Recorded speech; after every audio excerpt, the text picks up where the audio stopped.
लोग ना बहुत इमेज ओरिएंटेड होते हैं। आपको तस्वीरें याद रहती हैं, आप मुद्दे और वर्ड्स और आंकड़े भूल जाते हैं। अब देखिए यूपी में कितना बड़ा गेम हुआ, 7 एयरपोर्ट बनाए गए, 7 में से 6 बंद हुए। 6 एयरपोर्ट बंद होने पर 700 करोड़ का नुकसान होता है। बंद एयरपोर्ट को चलाने पर भी 50 करोड़ सालाना खर्च हो रहा है। यानी 700 करोड़ तो एक साथ मैंने बर्बाद किया और हर साल 50 करोड़ बर्बाद होने का रोड मैप भी बना दिया। और इसका डेटा है, कुशीनगर एयरपोर्ट बना 435 करोड़ में 2 साल चला। उसके बाद 29 करोड़ में बना अलीगढ़ एयरपोर्ट, 9 महीने चला। आजमगढ़ 30 करोड़ में बना, 8 महीने चला। चित्रकूट 146 करोड़ में बना, वो भी 9 महीने चला। श्रावस्ती 29 करोड़ में बना, वो भी 9 महीने चला। मुरादाबाद 29 करोड़ में बना, 3 महीने चला। ये बंद क्यों हुए? क्या कोई ये बंद इसलिए क्योंकि कॉज है, ऐसी जगह पर आपने एयरपोर्ट शुरू कर दी। 29 करोड़ में कौन सा एयरपोर्ट बनेगा मुझे बताइए। वो तो मैं आंकड़ा वही देख रही हूँ कि इतने में कैसे बनाया होगा। वहाँ पर फ्यूल फिलिंग का प्रोसेस नहीं है, तो कैसे दूर से तेल ला रहे हैं। आपको प्रॉपर चैनलाइज करनी पड़ती है ना चीजें। आप केवल एक बड़ा सा गेट जैसा एम्स का बना है, हिंदुस्तान में इंडिया गेट बना था 3 करोड़ में। उस हिसाब से इन्फ्लेशन जोड़े तो आज 100-150 करोड़ में बन जाएगा।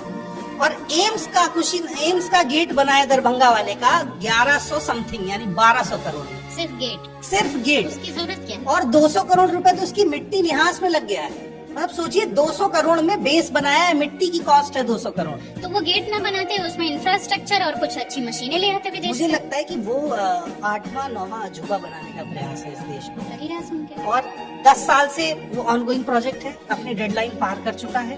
प्रधानमंत्री का वादा किया हुआ हर एक प्रोजेक्ट अपनी डेडलाइन पार कर चुका है और आज भी पूरा नहीं।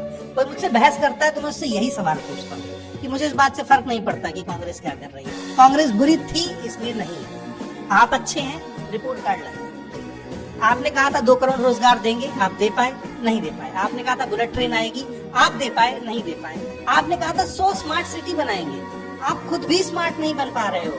आप नाले से गैस निकाल रहे हो, एक भी स्मार्ट सिटी नहीं है इस देश में। और जो उस प्रोजेक्ट की एक्चुअल कॉस्ट बिड की गई थी उससे लगभग 2 गुना खर्च हो चुका है और काम अभी 70% पूरा हुआ है, जो भी मुझे दिखता नहीं है। तो क्या इसका श्वेत पत्र इनको संसद में नहीं देना पड़ता? देना पड़ता है, लेकिन जैसे डेटा मैनिपुलेशन में दिल्ली में आपने देखा कि AQI कंट्रोल करने के लिए जो दिल्ली की मोस्ट एजुकेटेड मुख्यमंत्री हैं रेखा गुप्ता जी, उन्होंने पानी को इधर उधर छिड़काव करके उसी मैप के आसपास डेटा मैनिपुलेट करा दिया। यमुना का पानी साफ दिखाना था तो एक यमुना के ठीक बगल में अलग से पॉइंट बना दिया। और देखिए इस देश के पत्रकार और नेता कितने मूर्ख बनाते हैं। पत्रकारों को पता है कि वो अलग पॉइंट बना हुआ है, पर नेता के साथ वहाँ पे जाके दिखा रहे हैं देखिए कितना साफ पानी। सुधीर चौधरी जैसे तो वो जर्नलिस्ट। तो खैर पत्रकार नहीं है। तो आप सोचिए फिर पब्लिक को पता कैसे चलेगा कि क्या काम है? आप वही पानी पी रहे हैं जो पानी नहाने के लिए इस्तेमाल किया जाता है। उसमें फीकल का जो बैक्टीरिया होता है, मल, उसकी मात्रा 500 से कम होनी चाहिए या 1000 के नीचे। और आप कुंभ में कितना था, आपको आइडिया है? हाँ, कुंभ वाली स्टोरी जिस समय चल रही थी 1 लाख के आसपास, यानी 1000% इस चीज की श्योरिटी है कि अगर उस पानी में आप नहाते हैं तो आप बीमार पड़ेंगे। निमोनिया, डायरिया, डेंगू, मलेरिया, जितनी भी डिस्कवर्ड बीमारी है वो सब होने के चांसेस हैं। कई लोगों ने स्किन डिजीज के भी उसके बाद हाँ। दिखाया था, स्किन डिजीज हुआ। और उससे ज्यादा खराब हालत बनारस में थे। तो आपने जब कहा था शुरुआत में कि मुझे माँ गंगा ने बुलाया है, आपने माँ गंगा तक को बर्बाद कर दिया। गंगा में लोग बियर पीते पकड़े जाए तो सजा है, और जो शिप आपको चंदा दे और पैसा दे रही है वो अगर मल ड्रॉप कर रही है तो सजा नहीं।